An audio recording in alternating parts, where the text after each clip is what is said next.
So, who is Jay Gatsby?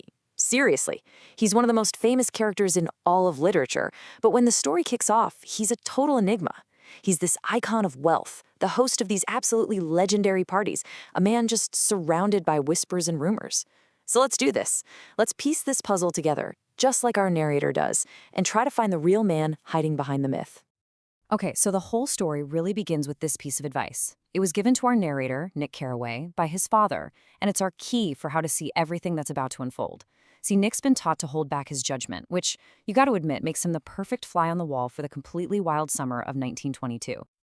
And what a summer it was. We're diving headfirst into the roaring 20s. We're talking jazz, illegal booze, and a stock market that's just going through the roof. But all the action is happening on Long Island, in a world that is completely split down the middle based on one simple thing: how you got your money. So, this is our guy, Nick. He's a solid Midwesterner, a Yale grad, just got back from the Great War. And like a lot of people, he comes to New York to make his fortune in the bond business.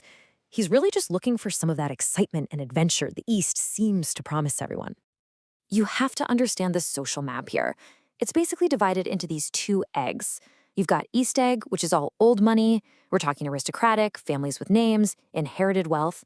And then, right across the bay, you have West Egg. That's the land of new money. The folks who just got rich with these huge, flashy mansions that the East Eggers think are, a little tacky. It's a full-on culture clash that just happens to look like geography. And all this drama, is playing out in the shadow of New York City itself. It's the epicenter of this brand new, modern, and just relentlessly ambitious world. The city is like this giant symbol of limitless wealth and the chance to completely reinvent yourself, and that idea just hangs over every single character in this story. Sir Nick, he rents this tiny, forgotten little bungalow, but it's all about location, location, location. He's literally squeezed between these two massive estates, and the one on his right, it's just this incredible, sprawling mansion. Looks like a French hotel, marble swimming pool, an army of servants, the whole 9 yards. And this is our very first glimpse of his neighbor, the mysterious Mr. Gatsby. But before we actually get to meet Gatsby, Nick takes us across the bay to the super fashionable East Egg. See, his cousin Daisy lived there, and through her, we're about to get a front row seat to what's really going on behind the glittering curtain of this high society. So the evening starts out nice enough, elegant dinner, but that perfect surface cracks almost immediately.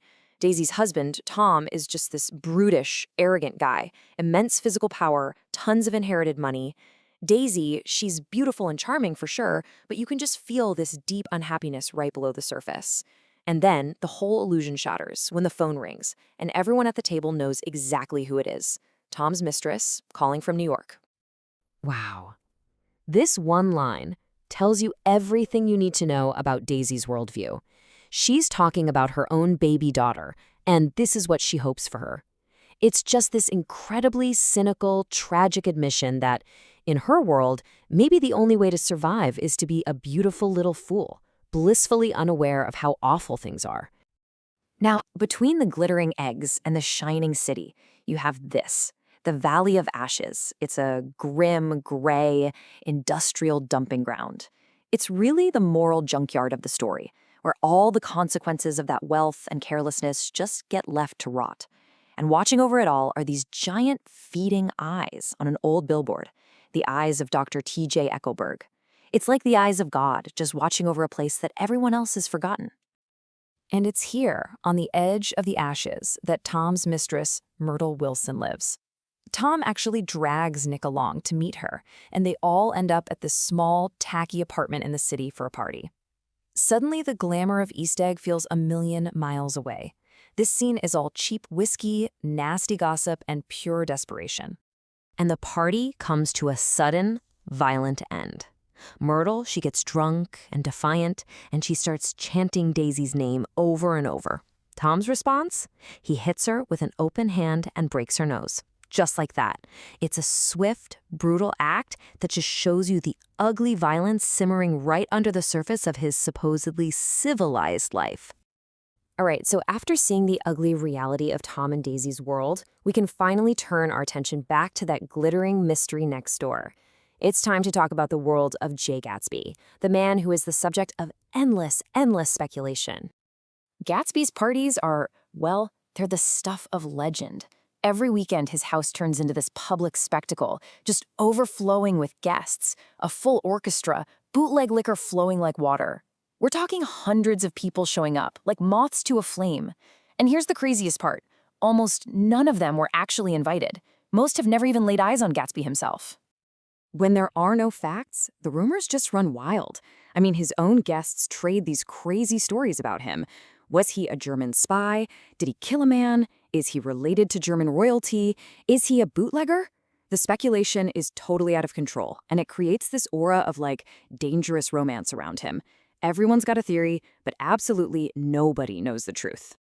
But then, when Nick finally meets the guy, he's nothing like the rumors. He's this young man, speaks very formally, almost in an old-fashioned way, and he has this incredible smile.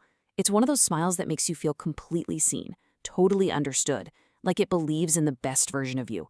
It's such a stark contrast to the dark, sinister figure everyone's been gossiping about.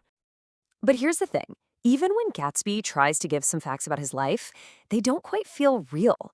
He tells Nick he's from a wealthy family in the Midwest, that he was educated at Oxford, but something about the way he says it makes Nick and his friend Jordan Baker doubt him. The performance is just a little too perfect, you know? So the mystery just keeps building and building until Jordan Baker, this cynical pro golfer who's also friends with Daisy, she pulls Nick aside. She's just had a long private talk with Gatsby, and she is about to reveal the entire, unbelievable truth to Nick.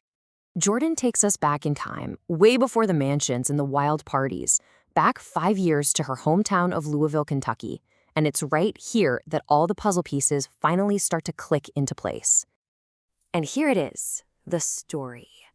5 years ago, a young, penniless army officer named Jay Gatsby falls head over heels for Daisy Faye, the most popular girl in Louisville. They have this passionate romance, but then he gets sent off to war.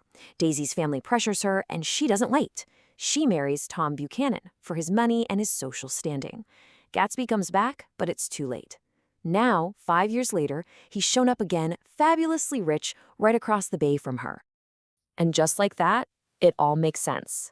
The giant house, the hydroplane, the weekly carnivals full of strangers, none of it is just random excess. It's all part of this incredibly elaborate 5-year-long plan with one single obsessive goal. He didn't just buy a house in West Egg. He bought that house in West Egg for one reason and one reason only. So he could be directly across the water from Daisy Buchanan. The entire spectacle, all of it, is a lure. He's been throwing these insane parties on the faint, desperate hope that one day she might just wander in by chance. And that explains what Nick saw that first night in his yard.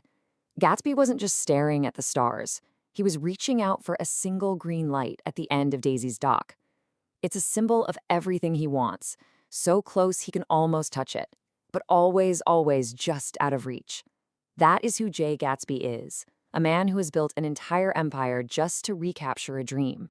So Gatsby has built this entire world, this perfect illusion of success, all to erase 5 years and win back the woman he lost.